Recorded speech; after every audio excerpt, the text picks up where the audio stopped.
These are what I call order verbs. So when you're ordering or telling somebody to do something, you use these. So for example, if you want someone to break it, you say brishe. To press it, it would be bruige. To hit it, boule. To meet with somebody, boule le Mr. Maloney. To lose something, Kyle. If you're telling more than one person, you add this sound to it, aggy or iggy. So brishigi, bruigi, bouligi, Kyligi when talking to more than one person. You won't remember these just by reading them and looking at the illustrations. You must do the actions. So pretend to break something and say brishe.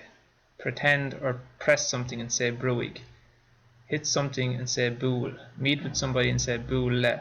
Pretend to lose something and say Kyle. So get out of your seats and do the actions. I'll continue with the pronunciations now. Ka, con, cos timple, quer, éist, le, dort, doin, fog, fan, féach inista, glan, gleach, quid, lan, leam.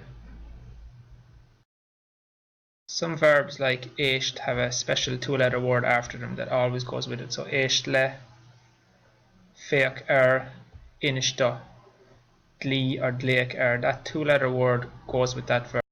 Lig or li, piuch, place, prab, ri, scríomh, seas, shade, siúil, hrish, sig or si, stop, stroke, tit, tog, las, muach. When you have completed the action, you can use the second line.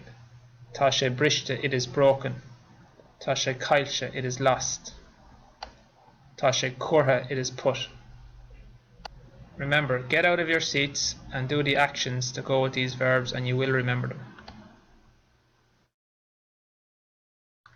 Best of luck. Good night, Rilat.